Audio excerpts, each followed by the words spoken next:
Hey Dad, what are you working on?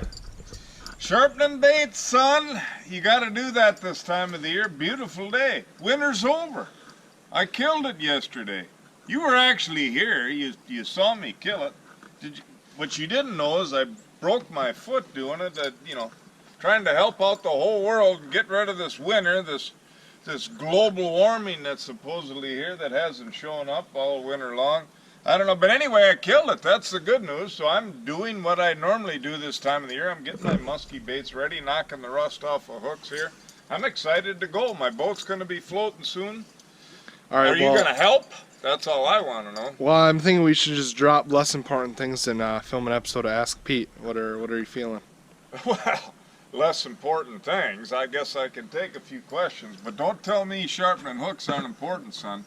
You know better than that. All right, Dad. Well, our first question is from Dusty B, and his question is, or he says, "I'd love some info on how you use moon cycles, such as rise, set, overhead, underfoot, full, to pattern musky behavior." Okay. Dusty B, how did Dusty? You must not have any water where you're at, because it's dusty. Well, that's sorry, poor attempt at humor. Very poor. As far as the whole moon thing in general, I don't know if your intention was to ask, planning trips around full or dark moons. If that was a question, I would just offer that generally, if it's trophy destinations, most people try and plan around that. I think there is a little bit of an advantage historically. There are more real big fish on a percentage basis during a dark or full moon period, which is basically 3 days either side of that. But it's not substantial, and you can expect these days, because everybody's looking into it, that there's probably actually going to be more fishing pressure on the bodies of water during the dark moon and full moon cycle. So I'm to the point now where I kind of think that's a wash. With regard to the daily stuff, the moonrise, the moon set, and then of course secondary times are basically in between, which is overhead and underfoot. These essentially to me mean nothing if I'm dealt a day with a tremendous amount of weather changes. Barometric pressure changing constantly. The weather totally trumps moon in that particular case. But especially on tougher days like cold front type stuff, or maybe too hot, but just in general steady weather. If you've got steady weather, barometric pressure is not moving, then you really need to pay attention to the moon rise and set. Most likely those are going to be your peak times of the day. You will be surprised once in a while when it doesn't seem to make a difference, but overall it will make a difference, and you can get some real tight windows where you've seen absolutely nothing for 5 hours straight, and all of a sudden you got a rise and set, and bang, you get a couple fish to eat. All right, Dad, and this question is from Marcus S, and his question is, what are your thoughts on the current state of musky fishing and things like tournaments? Well, I guess obviously that's a pretty broad topic, tournaments specifically. I'm assuming you're more or less asking about, I don't know, attitudes, that kind of thing. The problem with musky fishing, I think maybe all fishing's that way to a certain extent. You wanna excel, you wanna do well. It's a really fun sport. But and maybe I'm not so sure if we were ever supposed to make a contest out of it, but it's a natural ego thing, I think, whether you're in a tournament or not, to kind of get into that kind of thinking. I mean, we all want to catch more, we all want to catch bigger. That's something that I don't know how old of a person you are, but fortunately with age you tend to get a little more mellowed when it comes to that competitive nature. But if there is a fault of musky fishermen in general, I would say that it's that we're a little too important for our own britches, I guess. Especially as we deal with some of the issues that we have perception-wise with other anglers and other users out on the water, where the muskie's the big mean bad fish that a lot of groups want to get rid of. People that panfish, bass fish, walleye fish in a lot of cases look down on muskies, say they're bad for the system. To a certain extent, even though while biologically it's not true, some of their arguments, if we don't treat other anglers well, and the whole idea that muskie is the only fish, and you know, it's the only thing to fish for, our fish eats your fish, that's not real smart when it comes to just general attitude and trying to get along with other anglers out there. So I think just in general, you know, we gotta try and be a little nicer. One thing is conservation.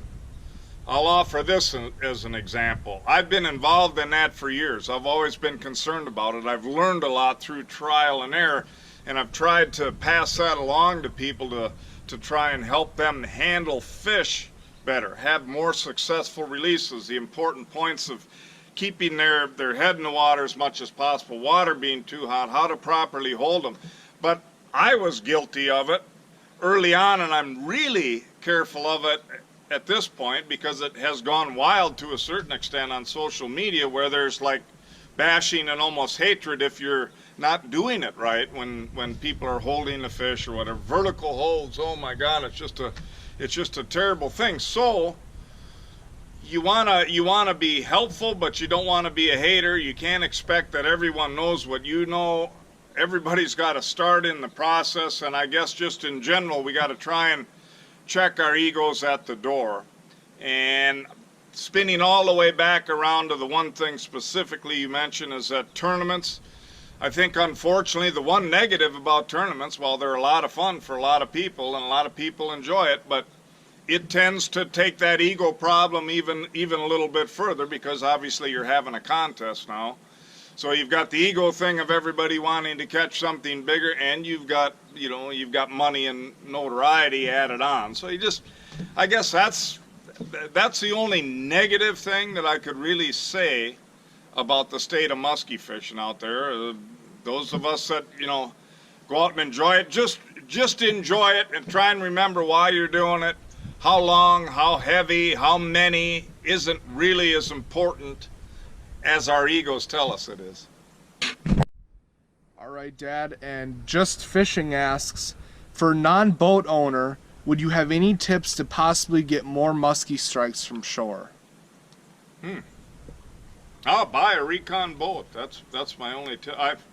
I'm just kidding. I understand not everybody's got a boat, and actually there's a lot of things that are pretty neat about shore fishing. One of them being river situations. Frankly, there's some places where, you know, I've got a really nice big boat, but I can't get it into some tremendous musky situations because some rivers provide that, and it's simply not safe for bigger boats. You're going to beat them around. But anyway, one thing I could tell you would be that I would target mainly rivers if you're not already, because you get a distinct advantage fishing pressure wise out there. If you are fishing lakes, I would say study the maps, look for a place where you've got some deep water close to shore, and hopefully maybe a little other structure there that you can work with. As much structure as possible when you're shore fishing anyway. Now I would say that about a river as well. You know, hopefully you got a set of waders. Chest waders can really expand things a lot, because you can walk around in places that you can get outside of the trees if trees may be a problem on the edge of the river. And then just in general, look for more complex areas. Look for current, look for eddies. Where you see that type of thing, there's going to be holes, and you got deep water access and more structure. Any time you see eddies and variances in the current areas, that's where we want to target. The other thing I would say is that if you get a following fish, this is another place the waders really help you. Catch and release as well. You're able to keep those fish in the water. So the waders is a huge deal, but sometimes it really pays to be able to change angles on a fish that followed in. It's amazing how good it can work at times. Normally you're limited on shore, but with a set of waders, in a lot of cases, if you raised a fish over here, you'll be able to literally walk out in the stream quite a bit, or in a lot of cases you might be able to go a little bit further down literally walk across and target that fish from the opposite side of the river. Give him about a 5 to 10 minute rest after he follows in. Go to the other side, come at him from a different angle. Good chance you get him to strike then. Okay, and that is the end. Moses, you got to get out of the camera. We're trying to film. Oh, come on. We'll play with you. Well, we'll play with him after. Moses. Yeah, scared him away. We'll play with him after. We're doing the close. We're doing the close. All right. Well, that was the end of episode 8 of Ask Pete. If you guys enjoyed, remember to smash that like button. Don't break anything, but smash that like button. Right. And then comment any questions you have down below. We love the questions. And subscribe for daily updates. Dad, anything to throw on the end of that? Tell your friends. Remember to tell your enemies to not subscribe. Mention it. You use reverse psychology. They'll probably subscribe. But, you know, enjoy it. Think spring. Catch muskies. But, yeah, like, subscribe. Well, all of that. Yeah.